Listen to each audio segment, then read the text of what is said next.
Hello, welcome back to my channel. If you're new here today, my name is Odds, and we are going to be discussing the first 3 episodes of The Boys Season 3. What a journey we've been on already. I will pull out some highlights from the episodes. I did do full breakdowns of all the episodes in my notes, but I'm going to try to pick out the highlights. If you're new here today, I would love for you to subscribe. I do 2 videos a week. Comics, vlogs, beauty, Star Wars. There's something on this channel for everyone, so be sure to stay tuned for that. And if you like this video while you're watching, make sure to give it a big old thumbs up. So, episode 1 starts off with the Bork cut, the basically mocking of the Snyder cut. Zack Snyder this released on Twitter before the episodes dropped, but Charlize Theron is playing Stormfront, so we have another Charlize Theron comic book cameo in there. She is playing Clea in the Doctor Strange Marvel Cinematic Universe, so we have her here as the Nazi Stormfront, who is still alive in this. We do see Stormfront. God damn, this show is something else. The boys go after a little superhero called a Termite, so he shrinks down, supposed to be like Ant-Man. He ends up shrinking down into somebody's asshole, and then he accidentally sneezes, and it makes him go big, and it blows up the entire insides. And then a fight ensues between him, Kimiko, and Frenchie. But they end up getting him, Butcher ends up getting him by putting him in a bunch of cocaine. So that would be how that works with the boys. You know, it's starting off on a great, great time. Butcher goes to visit Ryan, and it seems like they have a pretty good relationship from the events of season 2. He buys Connect 4 off Amazon. I did notice that he bought something off Amazon, and I was like, wow, they really threw their own product placement into this. But of course they did, because it's Amazon. So that's the only thing that stuck out to me, that I was like, really? And I watched the show, so if that's the only thing that is making me go, really? Then that's something else. At this point, and this is what's happening through the first 3 episodes, is that Starlight is offered co-captain of the 7 as Homelander's points are down, and Homelander is just losing his mind throughout this. He has to say that he feels regrets over Stormfront, but he doesn't really care that she was a Nazi. He doesn't necessarily believe in the whole Aryan race thing. He just believes that himself, he needs to be he's the best, and there needs to be nobody else but him. So yeah, he's fully lost it. I mean, he didn't have it to begin with, but he's fully lost it in this season. So yeah, we find out that Maeve is working with Butcher. Maeve is like the little rat of the operation, so that's exciting to see more of Maeve. She's one of my favorites. But yeah, their whole plan is to try to kill Homelander. At some point, Homelander goes to visit Butcher and asks him where Ryan is. I got it. There's a gnat, and I got it. And they talk about, you know, may the best man win, the last man standing sort of situation. At this point in time, Mother's Milk is, like, not a part of this, but he ends up coming back to the boys because he is on a search for Soldier Boy and for answers, since Soldier Boy killed his family. We'll, I guess, get some more insight on that later in the season. And then Huey finds out that Newman is the head popper because he follows her and this boy named Tony who's looking for her, and she ends up blowing the head off of him after they have a fight ensue. So he ends up finding out, which makes him go back to joining the boys. Then we have episode 2. So the highlights from episode 2, they go to, Frenchie and Kimiko go to Votland to see Crimson Countess, and it is just this woke nightmare.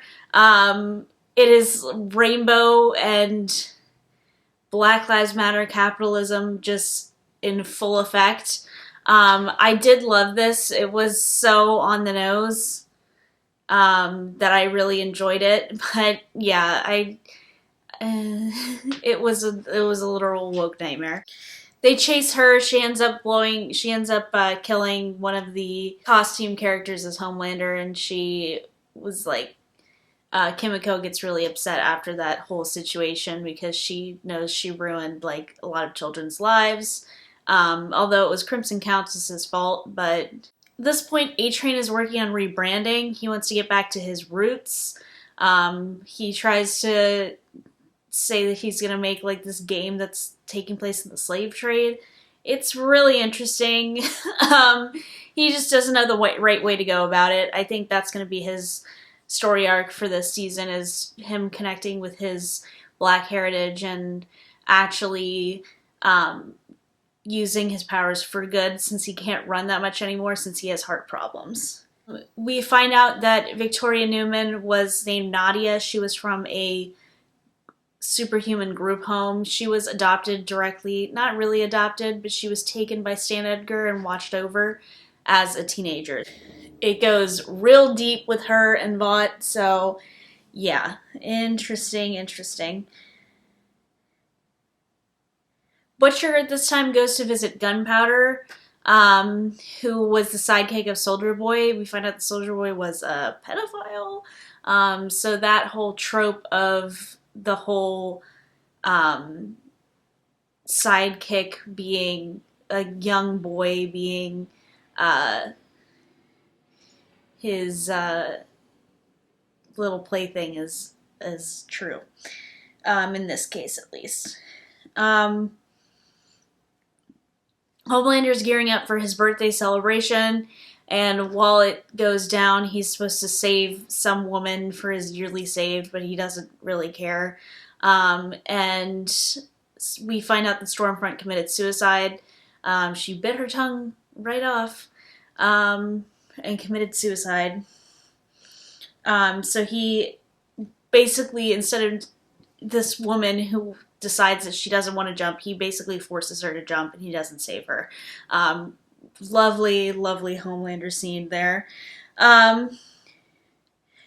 Butcher juices up on the Temp V, the little temporary compound V that Maeve gives him. She gives him 3 vials of it. He takes 1, and he juices up against Gunpowder, and then ends up like smashing him into a car and then lasering part of his face off. It's really something.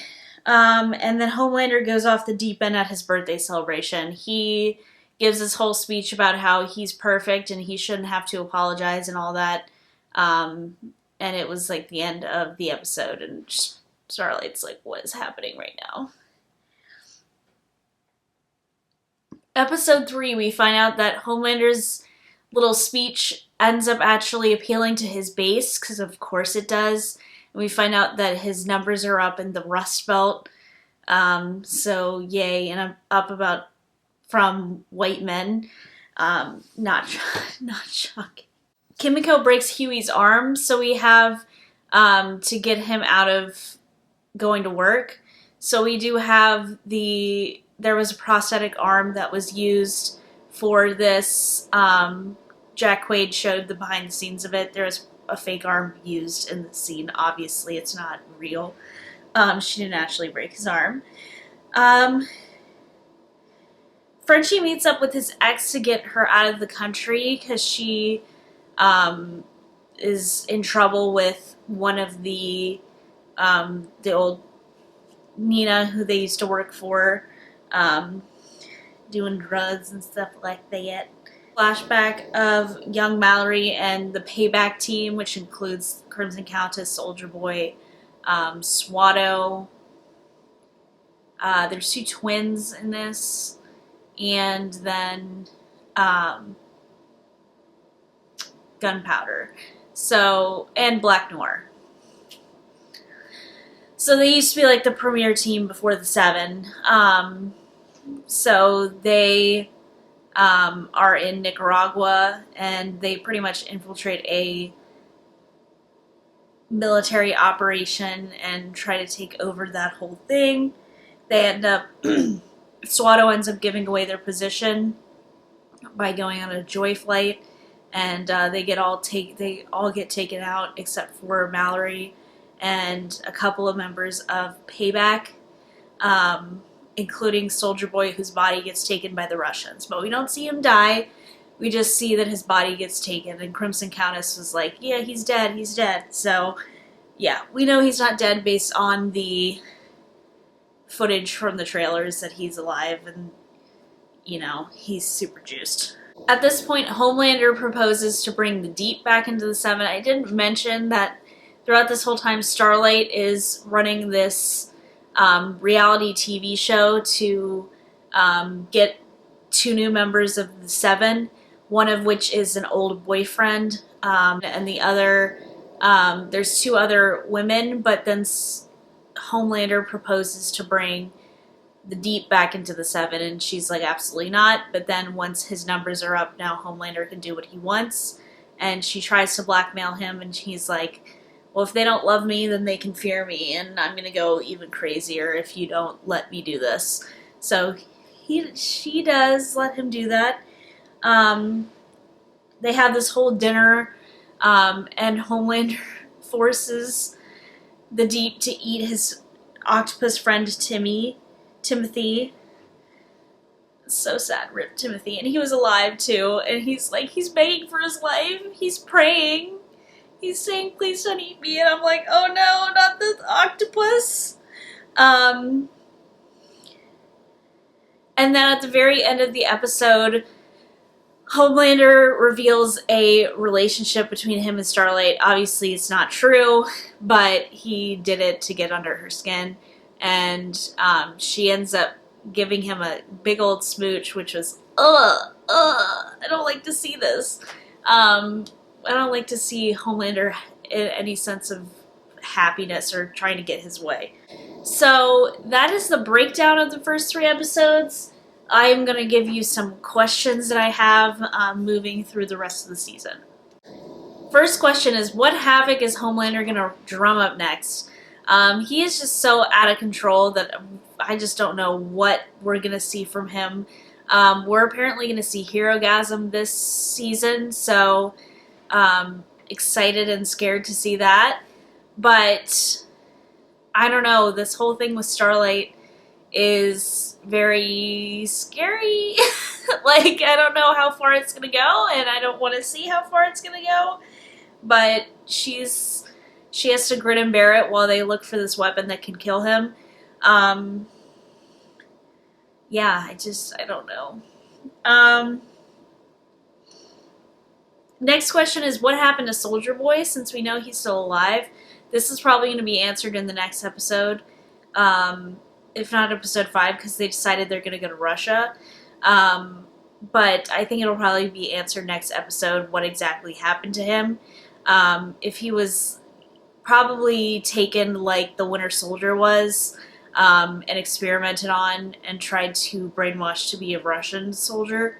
But they do describe him as being like a Captain America, so he comes out of like a cryogenic freeze. So maybe he was just frozen this whole time and they didn't try to really operate on him. But I would imagine it would be more like a Winter Soldier situation. Next question is, are Kimiko and Frenchie officially together? Because I don't know, he calls her Mon Coeur, and they're so adorable together, and they seem like they're happy and in love, but we don't know if they're officially together. So maybe they'll expand on that in the rest of the season, but I ship them so hard, so I really hope so. And then the last question is, will this be the final season for Homelander? Now, I think it would be detrimental to the show if they lost Homelander, but it wouldn't be the end-all be-all. There's still other characters they could come across, but Homelander's like the big bad, and they've been trying to take him down for 3 seasons now. I don't know if this series was renewed or if this is the final season. I don't know. Like, let me see. I don't know. I would see them doing multiple more seasons, but I think with the death of Homelander, I don't know if they would do anything after that. But I could see him potentially being killed in this season, or at least maimed and coming back even stronger, which would be something else. But I don't know how long they can keep up the hunt for Homelander and how long they can really keep that going. So we'll have to see about that. But I could see him potentially dying at the end of the season. So, Anthony Starr's doing a great job in that role. Personal stuff aside, but he's doing a great job of that role. So, really excited to see the rest of the series. So I will be back next week, and I will make sure this video probably goes up on Friday because the episodes post at 8 p.m. on Thursday. So next week I'll be able to post this on Friday, so be sure to stay tuned for that. Sorry this video went up a little bit late. I've been real lazy this past few days. So thank you guys so much for watching. I will see you on Wednesday with my episode 4 of Kenobi video. All right, bye.